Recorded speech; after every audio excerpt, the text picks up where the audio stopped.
Hi guys, welcome to today's little lesson on how to set up a data table in Google Sheets. Okay, we'll start off by going over to your waffle in the upper right over here, and we'll select Sheets. We'll let Google Sheets pop open.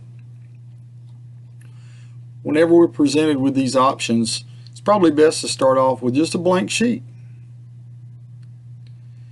And once that blank sheet opens up, go ahead and title it.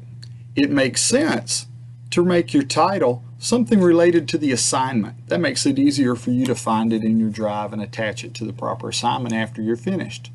So for today's example, we're going to pretend that I'm putting different forces on a spring and measuring how much it stretches.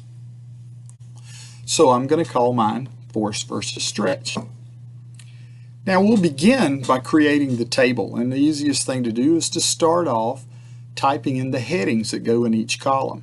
My example today, I'm going through a 2-column data table because I'm mainly concerned with you being able to do X versus Y data tables for X versus Y graphs. First of all, we'll just click on the square where the first header will be. And one convention that is important to understand is it's best to decide what's going to be your X values, your independent variables, and put those in the leftmost column.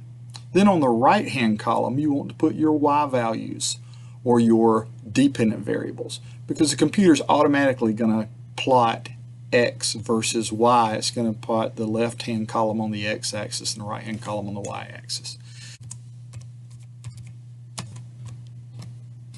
Now you'll notice that not only did I write the word force, I put the units in parentheses beside the label. That's very important. In a proper data table, numbers don't have letters beside them all the way down every column.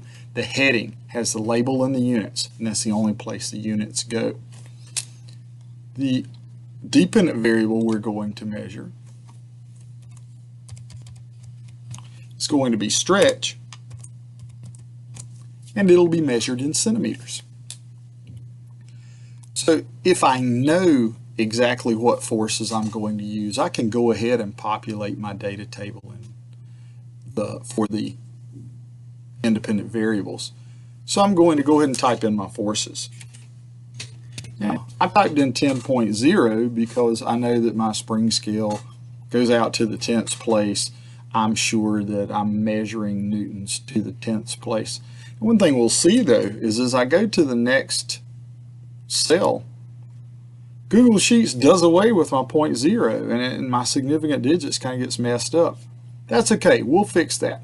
Let's just go ahead and set up the data table. So now I have all of my forces typed into my data table, and you'll notice that there's 3 of each one. Well, that's because for each value I'm going to test it 3 times. So I'll have 10 newtons tested 3 times, then 20 newtons tested 3 times, and so on. So while I'm doing my experiment, I would record the stretch data. And let's say that the first time that I do the experiment, my spring stretches 5.5 centimeters. Type it. It's great.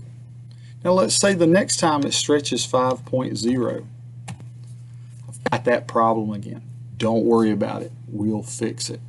So I'll go on and enter the rest of my data as I do lab, or either I'm going to write it on scratch paper as I'm doing lab and type it in this to make it formal. But it's time to put in the rest of the data. Now I have my data table filled out. It's time to clean it up and make it look better. First of all, I want to center up everything. It looks better in a table that way. So I'm going to highlight my data table, all my cells.